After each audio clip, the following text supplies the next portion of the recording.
On Saturday, June 25th at the Beacon Theater, I will be at the Festival of Minds. Now, I'm not a speaker at this event. The speakers include an A-list roster of Cornel West, Coleman Hughes, Daryl Davis, Blair White, Tim Pool, and a bunch of other people that you've heard of, James O'Keefe, a bunch of people. You see the list right on the screen, but I will be in the area because it's in New York City. I live in New York City, so if you want to come out, I'll definitely meet some of you. I'll definitely be like, hey, and then you could be like, Sean, you need to get on this stage. You better than everybody on this stage. Festival of Minds, link in the description. As I'm sure many of you guys are aware, out there on the internet.com, there are virtually no new ideas in Hollywood. In fact, what constitutes a new idea in Hollywood is taking a franchise that has had multiple different iterations, rebooting it, calling it a prequel or a sequel, and making sure you have a strong female lead or a strong female minority lead, but whatever, as long as it's got a strong female lead, strong minority lead, because we need this to be progressive. And a perfect example of this, a perfect distillation of this phenomenon at work, is Hulu's new trailer for Prey, which is a prequel to Predator, and I believe the 5th installment if you don't count the Alien vs. Predator or any of the other fan films or whatever related to the franchise. And we're going to go into this trailer. I'm going to point out how ridiculous this is in every possible way, but first, we got a sponsor, and unlike this trailer, which is not gold, our sponsor is all about gold, Noble Gold Transition. With inflation at 8.5% or maybe even higher, don't you think it's a good time to secure some of your assets and start hedging against inflation? Don't you think that maybe playing everything in the market is not the best idea? This is why I recommend you go over to noblegoldinvestments.com and think about starting a precious metals IRA. And luckily for you guys out there in my audience, if you go to noblegoldinvestments.com or call them at 877-646-5347, you listen to their experts and you decide to put a qualifying investment into Noble Gold, then you will receive as a gift a 3-ounce American Virtue coin, which is absolutely beautiful, and again, it is free with a qualifying account with them. Amazing in every possible way. noblegoldinvestments.com. Check it out today. Why do you want to hunt? Because you all think that I can't. So this trailer opens up with some cheesy dialogue about how this young girl wants to be a hunter, but her native tribe happens to be one of those non-two-spirited tribes. It actually happens to be one of those patriarchal tribes, so therefore, she's not allowed to hunt, even though she wants to hunt, and I got a feeling, in my heart of hearts, she's definitely an excellent, great, fantastic warrior. I saw a sign in the sky. I'm ready. And we're gonna find out through the course of this movie just how strong and correct she was on her initial assessment that she should be able to hunt because she's such a strong warrior. In fact, the IMDb description, the synopsis, legitimately calls her a strong female warrior in the synopsis, just so you know, in case you were confused about this. Muy bonita. So I just need to say this, I need to put this out there, I need you guys to know this. Every single time you see a dog in a movie, that dogs are a crutch of bad writing. If you don't have any way of connecting somebody to your characters, if you're trying to create sympathy for your characters, just throw in a dog. Oh my god, the character's so wonderful, she's a dog lover, oh wow, the dog died, isn't that horribly sad and embarrassing? And I'm not saying that you can't use this in any movie. John Wick used this effect to great effect in the first installation of the franchise, but that's because Keanu Reeves was actually a likable character in that movie, and that actually grounded him to something in his past. But right here, you see the dog. It's so cute. She's working with the dog. I'm sure the dog's gonna die because you don't see the dog in the rest of the trailer, and then you're gonna feel really bad because, oh, look, a cute dog. Don't you love dogs out there in America? Well, she loves dogs too. That makes her like you out there. Wow, look at this dog. Wow, so cute. So beautiful.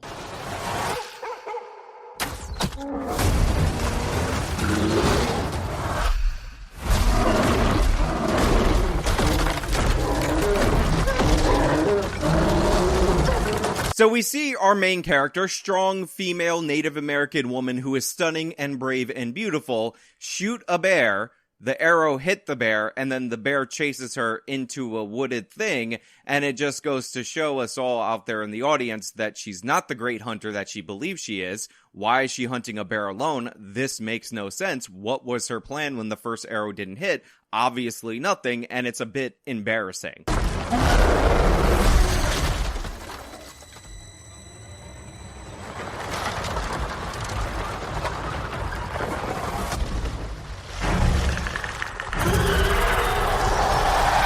Now, you might be thinking to yourself that I'm just nitpicking. You might be thinking to yourself that I'm just highlighting this portion of the trailer that is meant to show her character progression throughout the course of the film, and it's not really indicative of bad writing or a misunderstanding of the source material. And of course, if you think that, if you type that, if you put it in my live chat, if you're agreeing with that mentally in your mind, if you hold those feelings in your heart, you're 100% wrong. Compare and contrast this to the opening action sequence of the original Predator. In that action sequence, you see Arnold Schwarzenegger, Jesse the Body Ventura, his whole crew absolutely dominating the rebels that they're going up against. In fact, this scene is so comically over the top that it's actually funny until you realize throughout the course of the film how genius this scene is, because the whole point of the Predator is that it wants to hunt the best. The whole point of the Predator is that it's looking for a challenge. So what that movie did so intelligently was show us how over the top 80s action guys these guys actually were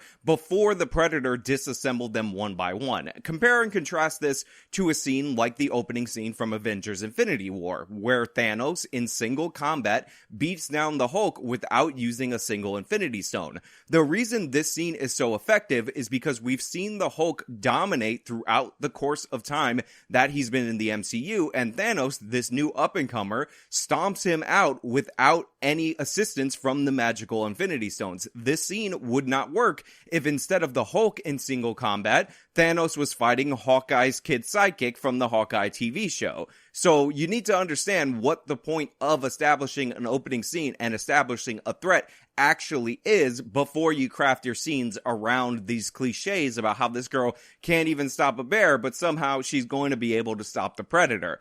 Obviously, this is a contradiction. Obviously, the Predator, based on the lore and the mythology that we know throughout the course of the movies, would not go after this girl because she is weaker than a bear. In fact, there's no reason at all whatsoever for the Predator to hunt the bear because the bear doesn't represent a significant challenge to the Predator. The whole point of this creature, what we've seen from the lore, is that it goes after the top of the food chain, the badass guys, and it humbles them. So showing us with this girl being completely humbled and completely incompetent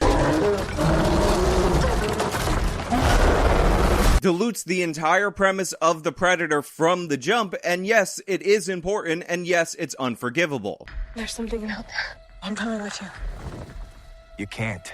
I'm trying to protect you. Protect me from what? So then, of course, you have generic cliche dialogue. She's going up to the man in the tribe and saying, I need to come with you because I need to protect you. And the man's like, no, you can't come with me. You're completely incompetent. Remember, you said you shot a bear with an arrow with no backup plan, and then you ran and hide, and this thing had to save you. So obviously, we got this. You stay home. You go knit your dolls. You go fix the teepees. They're Native Americans. I don't know what Native American women did, and neither does this movie at this period of time, but you're not coming with us. And they all go out on the hunt for the Predator, and then there's very cliche text on the screen. They hunt to live, it lives to hunt, which is a big faux pas for me in these trailers. I just want something original. I'm sick of narration, I'm sick of cuts to silence, and I'm also sick of these generic texts being put on the screen to be like, oh my god, guess what, we're building up to the thing that you know, because the only reason you're watching this is because it's connected to the Predator franchise, and you know what Predator is. This is probably going to be the worst movie in the Predator franchise, so trust me, you know what it is coming in, because it's the only reason that you're going to watch this. Also, we have no faith in this, because we're releasing it directly to Hulu. It's basically the equivalent of straight to video, which for those of you who are younger out there in my audience, we used to have VHS tapes, these rectangles that were black, that actually had movies on them, and we would go to a place called Blockbuster, or Hollywood Video, or a neighborhood video store, in order to rent them. Then we would watch the movie movie, and when the movie sucked, we couldn't just stream a different movie. We had to continue watching and commit to it, because that's how things were back in the day when I was a kid. So I know you guys don't understand that. I know you guys think that my past is as far past as the Native American history, which is about 300 years ago, but trust me, this is how it used to work.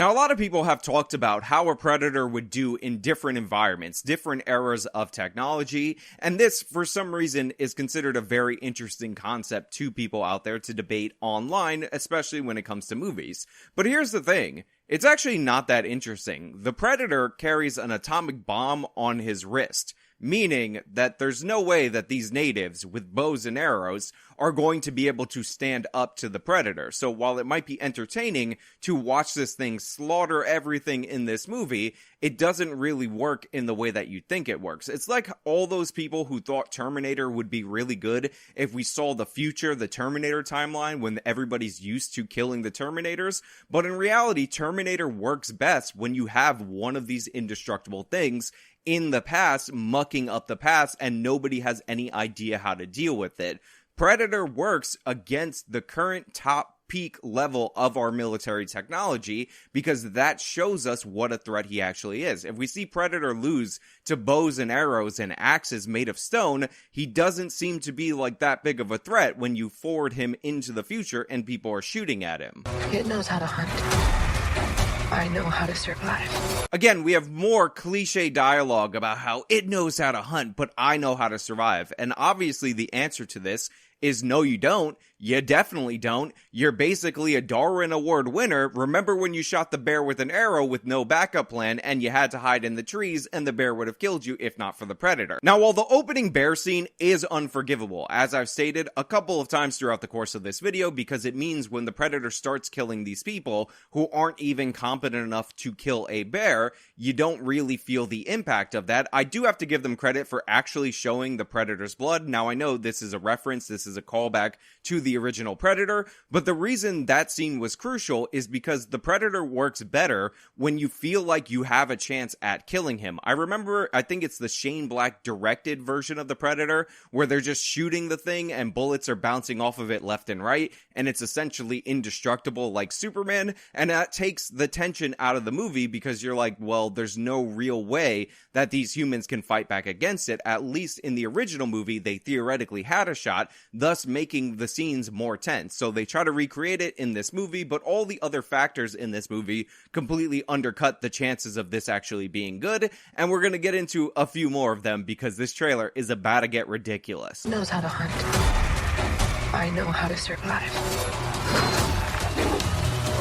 Yeah, you just saw that right. This girl decided that she was going to tie a string to a tomahawk and fling it around, and for some reason that tomahawk hitting the trees has weird metallic effects, and it's like, oh my god, look at how amazing she is. With her, with that string and the tomahawk, you saw how she threw it and yanked it back and threw it and defied all the laws of physics. She could definitely beat the Predator, who's equipped with an atomic bomb, projectile weapons that are sophisticated, and all manner of alien technology, including a stealth camouflage from Metal Gear Solid. Again, just look at her throw that. Aren't you intimidated by that? Remember, she says it knows how to hunt, but she knows how to survive, and then throws that and then throws that there. Now, obviously, we know she doesn't know how to survive. She doesn't even know how to take cover when hunting for something like a bear. She decided it would be a good idea to go out with a dog to hunt a bear. So obviously, this ain't the best person in terms of being a reliable narrator, but look at how badass that is. She just flinging that axe and flinging it back. Oh, wow. So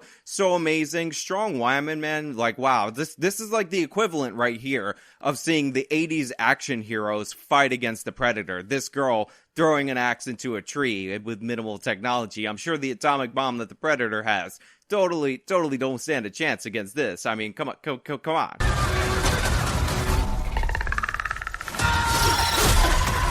So here we get to the absolute worst part of this movie by far, and of course, that is the appearance of white people, who in this movie are your stand-in for your colonizers. They're bad people, but that's not even why this is the worst part of the movie. The reason why this is the worst part of the movie is because these evil white racist colonizers are showing up with guns. They have muskets. They're not sophisticated weapons, but they are better weapons than presented to us by the natives throughout the course of this movie. Remember, this girl is tying a string to a tomahawk and throwing it against a tree. These guys have projectile weapons, which obviously wins any day of the week and twice on Sunday. And that, of course, begs the all-important question, which is, why is the Predator not hunting the people with the better weapons that represent the better challenge, and is wasting his time with the natives and this little girl with an axe on a string? Why is the Predator killing a random bear in order to save a girl because of plot contrivance,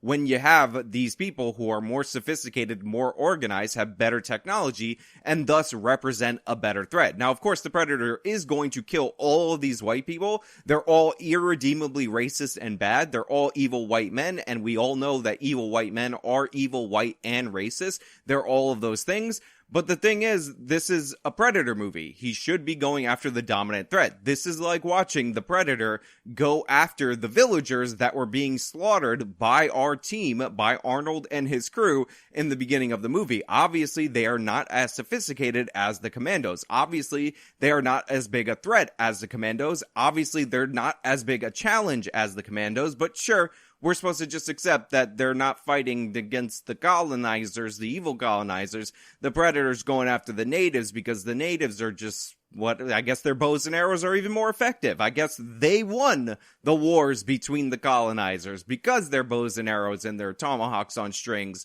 are more effective because they let women fight. Now, the other reason that this is definitely lame, and I am calling my shot right now about this, is because this movie is entitled, for those of you who are unaware, Prey. It is not titled Predator, and it's not titled any variation of Predator, meaning that these people being victims is the central focus of the story, meaning that there are probably multiple Predators and not just the one that we call Predator. Whatever did this, I can kill it.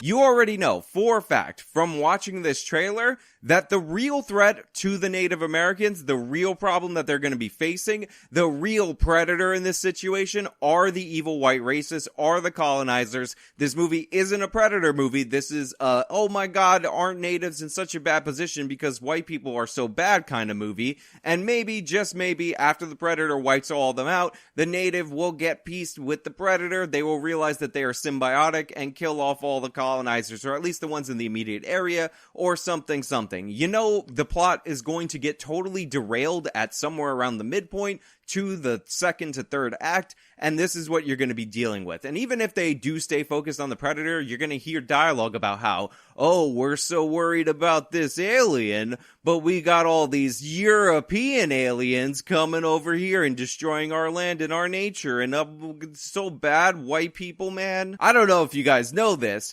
but in a way, the real Predator is like white people. I don't know if you guys know this, but in a way, there's no difference between the vicious hunting for sport of the Predator and how white people treat Native Americans. I don't know if you guys know this. I don't know if you guys are aware of this. The real Predator, the real animal in this situation, the real monster is white people. I don't know if you guys know this, but the Predator's at least looking for a sport hunt, so the Predator's not so bad because he's looking for a sport hunt. The white people, they're looking to exploit the situation because we all know white people so bad, man. Why people? Oh, so you said that it was a white guy. What happened? Now look, this movie's already included with Hulu, so I will likely watch this, and if you guys are interested, maybe I'll review this. Maybe I'm totally wrong. Maybe this Predator movie, Prey, is gonna nail it. Maybe we're totally going to believe that this strong little girl who can't even hunt a bear is the threat to kill the Predator. Who knows? Let me know what you think down in the comments below. Now, if you like this video, you can show me by leaving a like. You can subscribe for more content. You can follow me on all my social medias that are linked in the description of this video. This has been me talking about the Prey trailer. Till next time.